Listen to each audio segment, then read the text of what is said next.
Hey you! You're watching a clip from the DynamiteGizmo podcast. This is not the full episode, but if you want to see the full episode, make sure to click the link in the description. And remember, like, comment, subscribe. Do it now! Here's the clip. Let me just position this properly. Okay. How's this look? We're going to get into my fight predictions with my own personalized fight prediction sheet.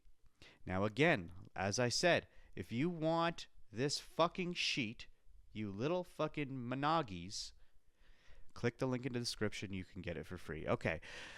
So this fight was added last minute. This was not originally on the card, but now it's here. We've got Slava Claus versus the Jaguar. Okay. Slava Claus has been in it for a little bit, not too long. Jaguar is pretty fresh, but Slava Claus is not very dominant. So that's why I'm going for... Ah, shit. Ah, shit. Ah, shit. Ah, shit. Fuck. Where's it at? Oh, my goodness. Oh, maybe it's this way? Aha. Got it. So that's why I'm going for the Jaguar, okay? He's also the favorite, Brazilian. I think he's going to absolutely cream Slava Claus. I know it's the holiday season, but Santa Claus, you got to ride your ass back to the fucking North Pole, dude. All right, next fight of the night. This was originally supposed to be the first fight of the night, but look who we got. We got Sabatini back against Makhachev. Now, there's not really much I can say here because I don't have to. The betting odds not only speak for themselves, but if you remember, Sabatini fought on UFC 319. And that was when Khamzat defeated Dricus. Now, Sabatini is Khamzat's training partner. And literally 4 or 6 days prior to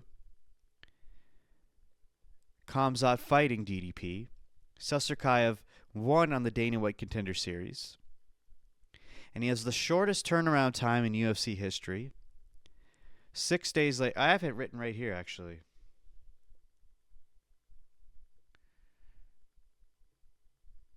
12, 13, 14, 4 days later.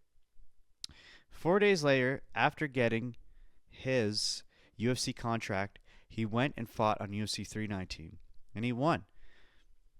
It was slightly sloppy, and he was very close to losing, but he won. And so, because he's going up against Makhachev, I feel like I'm the most confident about this fight over any of them all night. So I'm going to go for Sabatini. Okay. Now we've got Hill versus Klein. This is, again, there's not much to say here. Klein is younger. She's hungry. She's good. 8-1.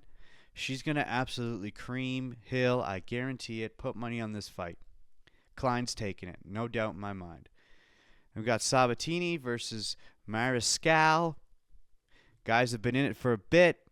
This is actually a really close matchup. I'm not sure who I would pick originally, but I think I went with Machine Gun Mariscal, and I did. And that's who I'm sticking with.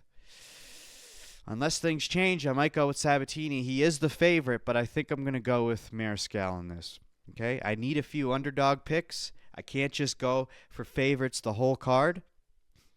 Because as good as they look, you don't want to do that. So I'm going for Mariscal.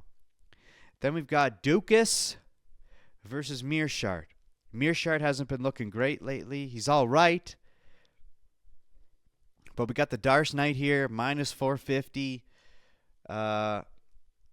He's a cream boy. I'm not familiar with him that well, but when I looked into his fights, that's the one that I wanted to go for. Okay? Now, again, a no-brainer. All right? Malcolm Wellmaker. You know how much I love this guy. Another up-and-coming prospect. This is his 4th fight in the UFC. Or, sorry, 3rd. Or 4th. I don't know. But he has been getting round 1 right hook knockouts back-to-back. He's had 3 of them so far. Or 4. And I want to see him rise. I want to see him rise, and I want to see Peyton Talbot. Him and Peyton Talbot are the two biggest prospects in the bantamweight division right now. They both have been in it for about the same amount of time. Peyton Talbot was undefeated, but he now has that one loss, whereas Malcolm Wellmaker is still undefeated, 10-0, 3 back-to-back round 1 KOs. So let's see this boy do his thing. All right? So I'm going for Malcolm Wellmaker. Tracy Cortez versus Blanchfield. Blanchfield was supposed to fight earlier this year, but she headlined against, I don't remember who it was, but the person she was against fainted right before the main event, and they could not fight. And that was the worst card of the year. Not only because of that happening, but the entire card was full of slouches. Now, I'm not saying she's bad because she's good, and she very well could win this. But I'm simply going for Tracy Cortez because I think she's hot. That is the only reason why. Well, she is good too, but oh fuck. God damn it, where's my check mark for this? God damn it, Tracy. Where is it? Oh, it's all the way down here. That makes a whole lot of sense now, doesn't it? Okay, Tracy. Oh, shit. Well, you saw my answer for that one. Kopylov versus RoboCop. This is also a tough pick. The odds are, not that different between the two. This literally could go any way. I have no idea. But again, it's one of those ones where it's like, if it can go either way, I'm going to pick the underdog on it. But I could easily see RoboCop finishing this. But I'm going to go for Kopylov. And let's see if it goes that way. Now, this one was tough. Okay? Bo Nickal, another prospect. And for some reason, the UFC is pushing him like a motherfucker. Okay? Very good wrestler. Whatever division, D1, whatever the hell it's called. Great wrestler. 7-1. He was undefeated until he matched with RDR a few months ago. Vieira's, he's a matchup, but he's not someone who I would think would absolutely crush and cream Bo Nickal. I don't know how I feel about Bo Nickal. I really don't. I wanted to be on his side. I wanted him to be a dominant force. But there's something in my head that's telling me that this might be the downfall of him. I think he had potential, and I don't know if he still does. And if it wasn't for him going up for Vieira, I wouldn't have picked him. But because he's going up against this guy, I think this is going to prove if he can stay in it or not. Because he's going to be very hungry based off that loss. That really changed him. And I think he's focused and dedicated right now to win this. And he's got an opponent who's not terribly hard to go against. And so because of that reason, fuck's sakes, I should have put these in order. Where is it? There we go. I'm going for Bo Nickal. All right, now we're on the main card. All right. Fucking Benoit Saint-Denis back, dude. We got Beneil Dariush versus Benoit Saint-Denis. Another matchup that could go either way, but I'm a huge Benoit Saint-Denis fan. Beneil Dariush is great, but I like Benoit. So because of that reason, I'm going Benoit Saint-Denis. All right, and he looked great off his last performance. Everyone thought he was actually going to lose against, who was it that he fought? Oh, Mauricio Ruffy. But he won. Gave Mauricio Ruffy his first loss in the UFC. Okay? Speaking of fighting nerds, here we have it. Carlos Proteses versus Leon Edwards. Carlos called out Leon Edwards at 319 after that spinning back elbow. The redemption after his loss against Ian Gary. And here he is, fighting Leon Rocky Edwards. Now, I don't think this could go either way. I think Leon had potential, and I don't know if he has any more. And I think all that potential is in Carlos Proteses' hands right now. And I think he can win this one, and I think he will win this one. If Leon decides to take Proteses to the ground, things might get a little dangerous, but I think even if he does, Proteses will get out of it, and he will come back and win by knockout. So I'm going to go for Carlos Proteses. Now, this was a very hard pick for me. We got Sean Brady versus Michael Morales. Whew, it's tough because Michael Morales is a KO artist, but Sean Brady is a submission queen. And I thought about this. You know, then even look at their fight records. Sean Brady's 18-1. Michael Morales is 18-0. Similar age. Betting odds aren't too spread apart. Michael Morales is the underdog. And I want Michael Morales to win, and I'm very close to picking Michael Morales. But I really think Sean Brady's going to get Michael Morales to the ground, and he's going to suffocate him the same way he did with Leon Edwards. And it's a tough choice, and I'd be happy if Michael Morales wins, but I think I'm going with Sean Brady. So that's what I'm doing. All right, co-main event, Shevchenko versus Weili. I still don't know who I'm picking. And I picked Shevchenko, and the more I think about it, I think I'm going to switch to Magnum or Weili right now. I'm going to switch right now. I'm going to switch. I don't care. I'm going for Weili. I'm switching it. Okay? It's not locked in until the fight happens.